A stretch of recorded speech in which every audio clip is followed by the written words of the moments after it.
Hey guys, welcome back to the channel, where today we're diving deep, real deep, into the Curse of Oak Island, Season 12, Episode 22. This isn't just another hole in the ground. This is a historic turning point in the Legina brothers' lifelong quest. The Episode 22 of the season wasn't just explosive, it was revelation after revelation. And today, I'm going to take you through every single jaw-dropping detail. Let's start with a tool, a simple pickaxe. 6 years ago, the Oak Island team unearthed this iron tool over 145 feet down in the money pit. At first glance, it might seem like just another remnant from a past searcher. But wait, this wasn't any ordinary pickaxe. During their recent research trip to Malta, archaeologists confirmed that the design matched a specific tool used by the Knights of Malta, experts in medieval engineering and subterranean construction. Let that sink in. A pickaxe matching tools used in 16th century Malta, discovered beneath Nova Scotia. That's not just a coincidence. That's a smoking gun. And it gets wilder. According to local Maltese experts, these picks were used to carve out massive underground tunnels, water cisterns, and defensive strongholds. These knights weren't just warriors, they were master builders. Could this same craftsmanship be linked to the mysterious depths of Oak Island? Now, let's talk about dirt, specifically, the man-made clay found in the money pit. Back in 1804, original searchers discovered a heavy clay-like sealant lining the shaft, something designed to repel water. And guess what? The same kind of composite, a mix of crushed pottery and clay, was commonly used in Malta for waterproofing ancient tunnels. Fast forward to the present, the Oak Island team finds broken pottery fragments deep in the pit. Could it be that the same engineering practices from 16th century Malta were used on Oak Island centuries ago? This isn't guesswork. This is historical blueprint matching. You're looking at two sites, continents apart, showing nearly identical building materials and tools. And if that's not worth digging deeper into, what is? Back on Oak Island, excavation on Lot 5 has become a hotbed of intrigue. For years, researchers overlooked this area. But now, it's bursting with clues. The team unearthed a piece of slipware pottery, an ornamental ceramic dating back to the 1700s. The kicker? It was found near the infamous Starburst button, potentially linked to the Knights of Malta. This button is no cheap trinket. Its design points to an elite military order with deep European roots. And it's lying in a forgotten pit on a remote Canadian island. Let that marinate for a second. Evidence of European nobility, in military form, embedded in the dirt on a plot of land nobody took seriously before.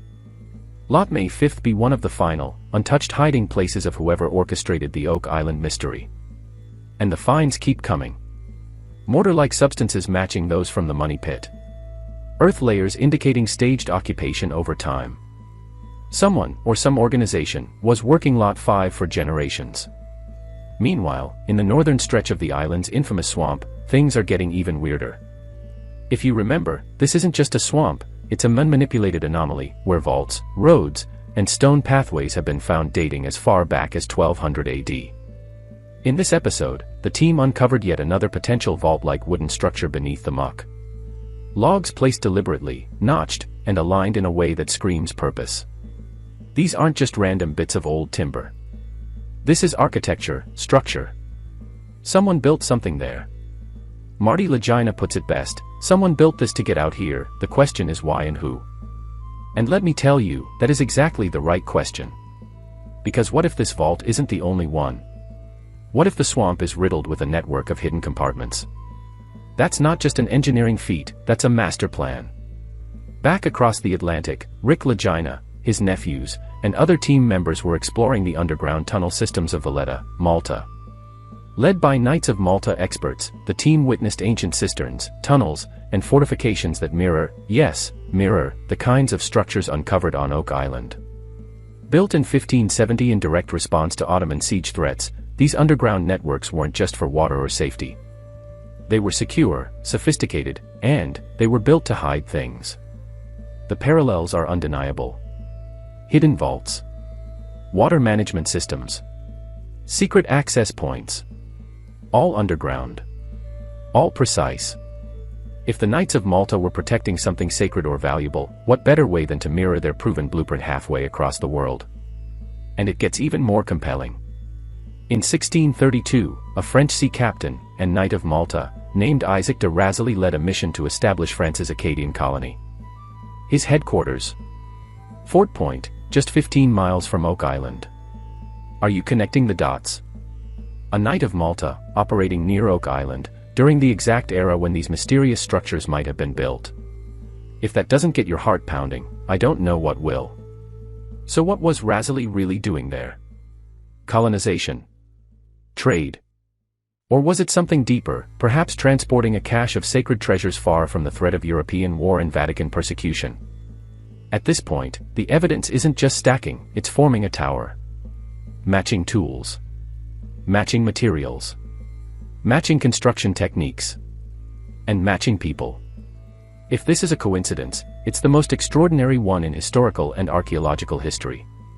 The deeper you go, the clearer it becomes. Someone with a knowledge of European military engineering, likely tied to knightly orders like the Templars or the Knights of Malta, orchestrated something massive on Oak Island. And they hit it well. But the biggest question remains, what? What we're dealing with here is more than just hidden objects, it's a display of extraordinary engineering mastery. Think about it, waterproof clay systems over 100 feet underground, tunnel networks with ventilation and water redirection built centuries ago, and vaults carefully tucked away in swamps that may have been artificially created just to conceal them. This is not the work of desperate treasure buriers. This is the precision of skilled craftsmen, trained in ancient techniques, with access to resources and knowledge few in their time could dream of. And here's a theory that keeps gaining ground: the Knights of Malta and the Knights Templar may have shared more than just values and religious fervor. Their construction styles, symbols, and even their missions may have overlapped. Some historians believe that after the dissolution of the Templars, many of them found refuge within the Knights of Malta. So when we find Templar-style vaults and Maltese tools in the same pit, we might be looking at the work of a merged brotherhood, united in their efforts to hide something sacred, something powerful. Let's not forget that starburst button discovered earlier on Lot 5, a small object, sure, but monumental in implication. Researcher Judy Rudebush suggested its links to Maltese military design, possibly worn by elite knights or officers.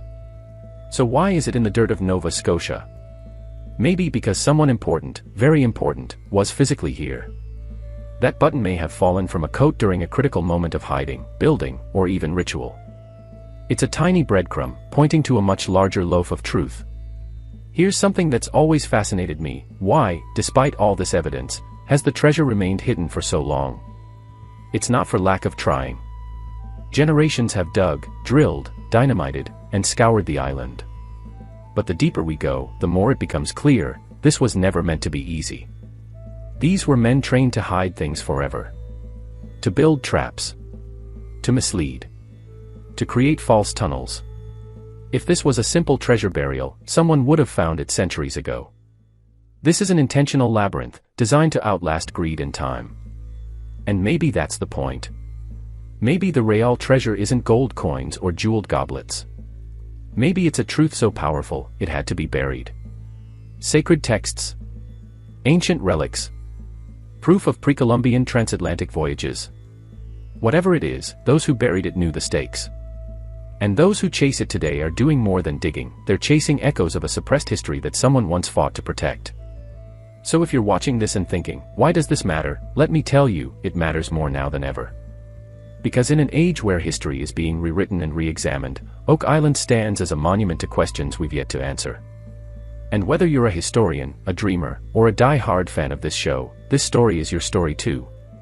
It's about discovery, curiosity, persistence, and above all, truth. This season finale may have brought new discoveries to light, but if history has taught us anything, it's this: Oak Island will never give up all its secrets at once. As Rick and Marty and the whole team prepare for what's next, so should we. Because the deeper they go, the more the island responds. Friend, if you've stuck with us this far, thank you. Your curiosity fuels this channel, and your support keeps the mystery alive. So hit that bell, share this video, and stay tuned, because Oak Island's biggest secret might just be one dig away.